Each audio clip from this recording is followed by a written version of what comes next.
सिर्फ एक बार राम शब्द निकल जाए तो वो सीधे वैकुंठ को जाता है।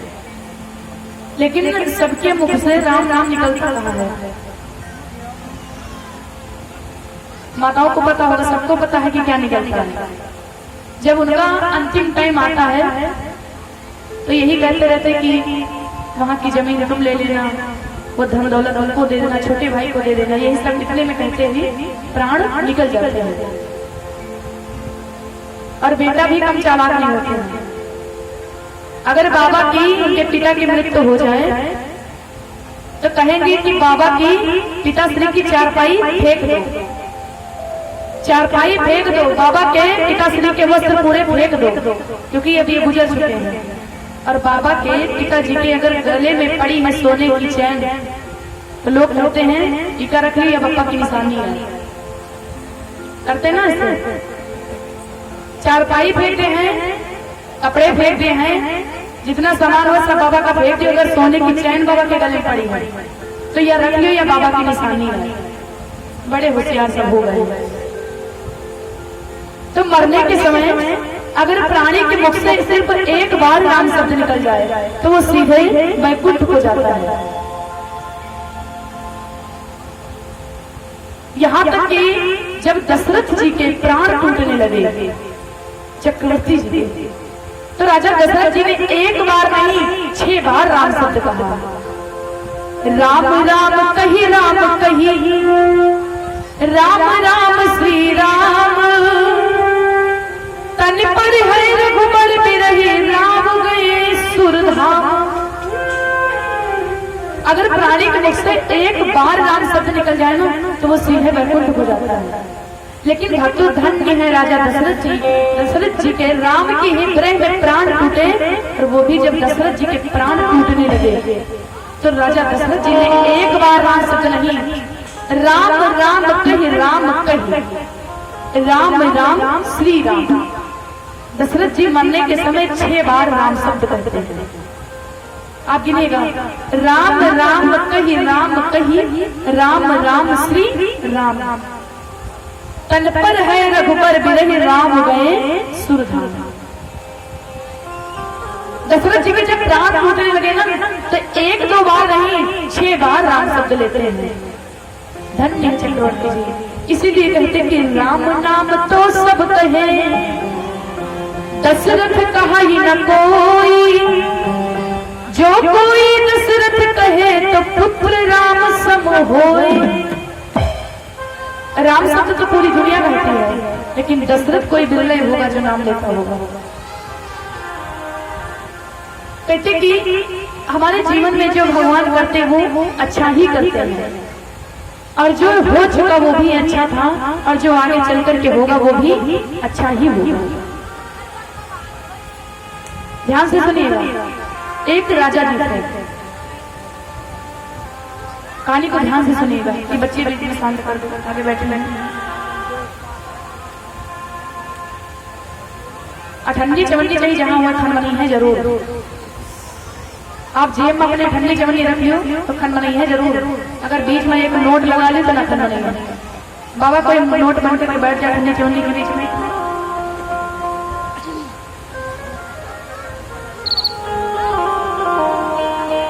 कोई बच्चा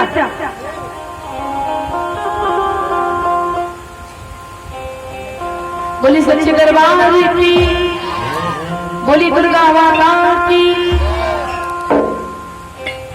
एक ग्राम में एक राजा जी निवास करते थे, सेठ जी निवास करते थे। और सेठ जी की एक लाइन थी। सेठ जी हमेशा यही कहते रहते थे कि भगवान जो हमारे जीवन में करता है वो अच्छा ही करता है, और जो आगे चल करके होगा वो अच्छा होगा, और जो हो चुका वो भी अच्छा था। सेठ जी का एक नौकर था। नौकर कहने लगा कि तुम्हारी बात गलत है। कैसे?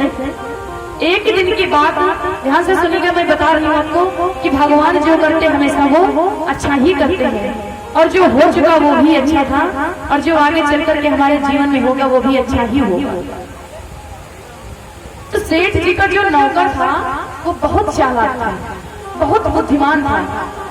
सेठ जी भी से भी ज्यादा बुद्धिमान था, क्योंकि किसी बच्चे को देख करके, किसी को देख करके आप उसके ज्ञान की ठान नहीं लगा सकते हैं।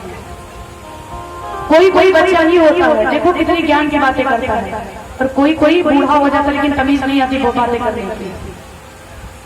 तो किसी की उम्र देख करके उसके ज्ञान की ठान नहीं लगाई जा सकती है। तो जो सेठ जी का नौकर था वो बहुत बुद्धिमान था। एक दिन की बात, जो सेठ जी थे वो अपने रूम में बैठ करके, अपने कमरे में बैठ करके सेब काटने लगे। टी को थोड़ा कम कर दीजिए। सेठ जी अपने कमरे में बैठ करके सेब काटने लगे। सेब काटते के समय सेठ जी की तर्जनी उंगली कट जाती है। जो तर्जनी उंगली थी सेब काटने में सेठ जी की कट गई। जब सेठ जी की उंगली कट गई तो वो नौकर जो था वो हंसने लगा, उंगली कटने पर हंसने लगा। तो भाई दुख की बात है, हंसना नहीं चाहिए। सेठ जी को क्रोध आ गया, अरे मेरी उंगली कट गई और तुम मुझे हंस रहे हो। सेठ जी बहुत गुस्सा होते हैं और जाकर के उस नौकर को तुरंत एक कमरे में बंद कर देते हैं और चल देते हैं शिकार खेलने के लिए वन की तरफ। ध्यान से सुनिएगा, मैं बता रही हूँ कि भगवान जो करते वो अच्छा ही करते हैं। जो हो चुका वो भी अच्छा, और जो आगे चल करके हमारे जीवन में होगा वो अच्छा ही होगा। सेठ जी नौकर को कमरे में बंद करते हैं और शिकार खेलने के लिए वन की तरफ चल देते हैं। घोड़े पर सवार होकर जब सेठ जी जब जंगल पहुंचे, नौकर तो कमरे में बंद है, तो सेठ जी को जंगल में कुछ लुटेरे मिलते हैं, चोर मिलते हैं। 4-5 चोर थे। तो सेठ जी को जब देखा तो कहने लगे इसको पकड़ लो और चलो देवी माता के मंदिर में इस राजा की, इस सेठ की बलि देते हैं। वो लुटेरे तुरंत पकड़ लेते सेठ जी को, देवी माता के मंदिर में लेकर के जाते हैं और कहते कि इसकी बलि चढ़ा दो। तब तक कि उसमें से एक चोर कहने लगा कि सबसे पहले सेठ जी की शरीर का चेकअप कर लो कि ये कहीं से अंगहीन तो नहीं है, क्योंकि अंगहीन व्यक्ति की बलि देवी मां स्वीकार नहीं करती है। तो क्या मतलब है कि इनकी बलि भी चढ़ा दे और देवी माता का स्वीकार भी ना हो। अब उसमें से एक चोर सेठ जी के शरीर का चेकअप करने लगा। तो सेठ जी का पूरा अंग तो सही था, पूरा शरीर सही था, लेकिन वही उंगली नहीं थी जो सेब काटने में कट गई थी। तो वो लुटेरे कहने लगे कि छोड़ दो इस राजा को, क्योंकि इसकी तो उंगली कटी है और इसकी बलि भी चढ़ा दें और देवी माता का स्वीकार भी ना हो, इसकी जान भी चली जाए तो कोई मतलब नहीं है। वो लुटेरे तुरंत छोड़ देते हैं सेठ जी को। अब सेठ जी अपने मन में सोचते हैं, घोड़े पर सवार होकर तुरंत अपनी महिलाओं की तरफ चल देते हैं। वो अपने मन में सोचते हैं कि हाय हाय मेरे नौकर ने उस दिन हंस दिया तो मैंने क्रोध में आकर के उसको कमरे में बंद कर दिया। अगर मेरी उंगली उस दिन न कटी होती तो शायद उंगली की जगह पर आज मेरा शीश चढ़ा दिया जाता। इसलिए जो भगवान करते वो हमेशा अच्छा ही करते हैं। अच्छा हुआ था जब मेरी उंगली कट गई थी, अगर उंगली उस दिन नहीं कटती तो आज उंगली की जगह पर मेरा शीश देवी माता के मंदिर में चढ़ा दिया जाता है। अब वो सेठ जी मारे में आ रहे हैं, बहुत पश्चाताप अपने मन में करते हैं कि मैंने गलत ही अपने नौकर पर क्रोध किया था। जल्दी जल्दी आते हैं और नौकर के कक्ष में जाते हैं। जैसे कमरा को खोलते हैं, अब जो सेठ जी को नौकर ने देखा तो फिर हंसने लगा। नौकर फिर हंसने लगा। सेठ जी कहने लगे हाथ जोड़ करके, मेरी उंगली कटी तब तुमने हंसा, तब मैंने तुमको कमरे में बंद कर दिया, अब जब तुमको खोल रहे तब क्यों हंस रहे हो? वो नौकर भक्त बहुत बुद्धिमान था, कहने लगा कि सुनो सेठ जी, मैंने आपसे कहा था ना कि जो भगवान करते वो हमेशा अच्छा ही करते हैं, और जो हो रहा हमारे जीवन में वो अच्छा ही होगा, जो आगे चल करके जो हो चुका वो भी अच्छा ही हुआ। कैसे? क्योंकि उस दिन आपकी उंगली कट गई तब मैंने हंस दिया, जो मैंने हंसा वो भी अच्छा ही किया था, क्योंकि मैं ना हंसता तो आपको क्रोध नहीं आता, और जब वो आपको क्रोध नहीं आता तो आप मुझे कमरे में बंद नहीं करते। आप शिकार खेलने के लिए गए थे तो आप तो मेरे राजा थे, तो मैं भी आपके साथ में शिकार खेलने जरूर जाता। सुनो राजा जी, आपकी उंगली कट गई थी, आप तो बच गए थे, क्योंकि चोर लोग जब तुमको मिले थे तो मुझे भी मिलते, देवी माता के मंदिर में तुमको लेकर के गए थे तो मुझे भी लेकर जाते। तो सुनो राजा जी, तुम्हारी उंगली तो कटी थी, तुम तो बच गए थे, लेकिन तुम्हारी जगह पर मेरी बलि चढ़ा दी जाती, क्योंकि मेरी तो उंगली कटी नहीं थी।